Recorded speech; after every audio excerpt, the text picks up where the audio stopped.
Advent, the 1st of December. Genesis chapter 3, verse 15. Advent has always been a time when the Church looks backwards to the promise of the Messiah and the accounts of his arrival in the most surprising of circumstances, while also looking forward to the day when he will return, when every tear will be wiped away, and the separation of sin and death will be no more. Advent has always been a time for the Church to reflect and prepare for the celebration and joy of Christmas. Through the long centuries of Christians who have lived and died, faithfully carrying the flame of our faith through the trials and tribulations of their generation, they have taken time in December to daily stop, to pause, and to look back in renewed wonder to the Messiah's coming in Bethlehem and what this means for us today, and also look longingly forward to his return one day in glory. For us today, all too often, the torrent of December busyness can drag our hearts under the current, with Christmas passing us by before we know it, and little time available for us to think upon what it truly means. Similarly, familiarity with the story can dull our sense of wonder and make the miraculous seem mundane. Advent is intended to counter this tendency, giving our hearts and souls room to breathe during the rush to Christmas, and a chance to reflect, prepare, and fall in love anew with the scandalous grace of the event that split history in two, and that will one day wrap all of time together. Through this brief podcast series, we will walk in the footsteps of the generations of Christians who have gone before us, looking backwards and forwards as they once did, taking time to prepare our hearts and souls for the wonders of Christmas by looking backwards to the surprise of Christ's coming in the squalor of a stable, and looking forward to the time of his return in glory. Each day in this podcast, we will briefly look at a passage of Advent and reflect what it shows us about Christ and how we live in light of the wonder of Christmas. So welcome to the start of Advent. Before we jump to the events of a poor peasant couple desperately looking for a room in a crowded night in occupied Bethlehem, we must look far, far, far further back in time to a time of beginnings. For we cannot understand the necessity of Christmas if we do not reflect on why Christ came. We cannot understand Christmas if we do not understand the fall. And we cannot comprehend the heartbreaking tragedy of the fall if we do not reflect on where we fell from. At the start of Genesis, we read of what humanity was created to be, with humanity created as the pinnacle of creation, created in the image of God, and able to enjoy perfect relationship with him. After the creation of humanity, God for the first time says that creation is not just good, but very good. Humanity is in perfect relationship with themselves, with no angst or anxiety about their purpose, identity, or who they were meant to be, healthy in body, mind, heart, and soul. Humanity is in perfect relationship with each other, with no fear of heartbreak or misunderstanding, of rejection or betrayal, with them feeling no shame around each other, and in perfect community, understanding one another perfectly and putting the other before themselves.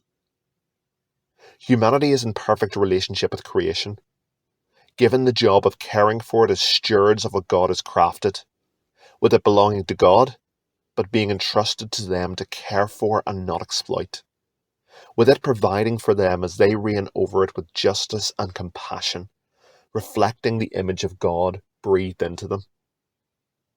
Most importantly, humanity is in perfect relationship with God, walking daily with God in the cool of the evening, and enjoying the joyous relationship they were crafted for, talking as openly as a loving father and their beloved child do, with no shame or fear between them.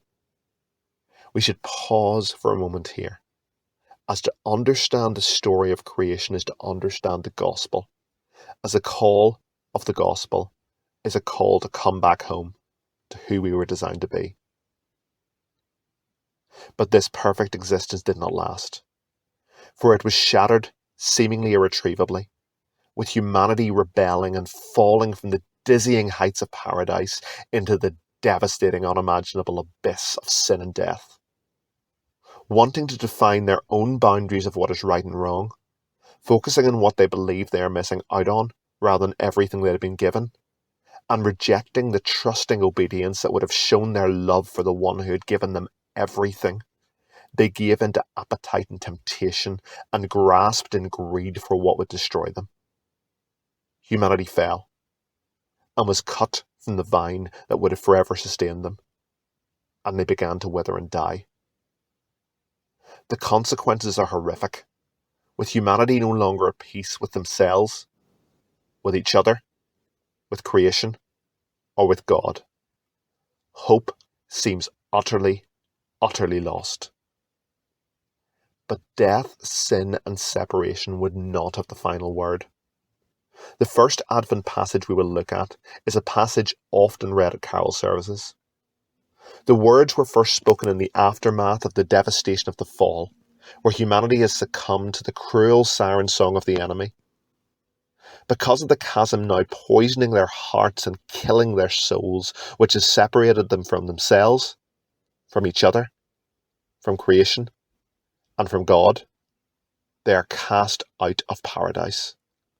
But even in this heartbreak, our redemption song begins, weaving a story that will unfold through history. The first man and woman had tried to cover their shame with their own efforts, covering their nakedness in fig leaves. Yet even as they leave Eden, God covers their shame with a sacrifice he provides, clothing them with animal skins, pointing forwards to the need of a sacrifice to pay for sin. One day, that sacrifice for sin would be again provided by God and paid for in a very different tree than the one from which humanity's rebellion had been plucked. Even in the fall, God points forward to what he would do and what it would one day cost him. In these moments of dizzying darkness, God condemns the enemy. The enemy has ushered in unimaginable suffering and marred the way things were intended, leading to a deep and devastating separation between humanity and God that at this point in reality's story seems insurmountable. God speaks to the enemy, saying, I will cause hostility between you and the woman, and between your offspring and her offspring. He will crush your head, and you will strike his heel. Genesis 3:15. Many scholars have seen this verse to be the first breath of prophecy and glimpse of restoration of the marred relationship between humanity and God, spoken even in the midst of the wreckage of loss, tragedy, and devastation. Many have seen this as prophesizing that one day, countless generations later, the evil one who delights in corruption, darkness, pain, loss, despair, and death will be defeated.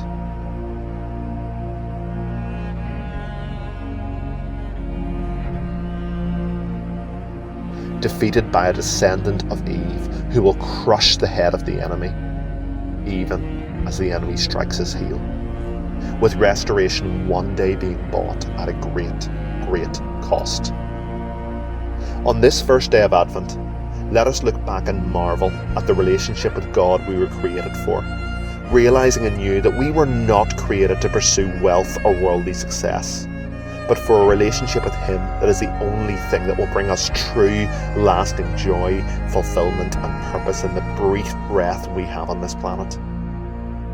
On this first day of Advent, let us look back and mourn the fall and confess our own rebellions and the same tendency in our own hearts to seek after the things that would destroy us, defining for ourselves what is right and wrong and going our own way.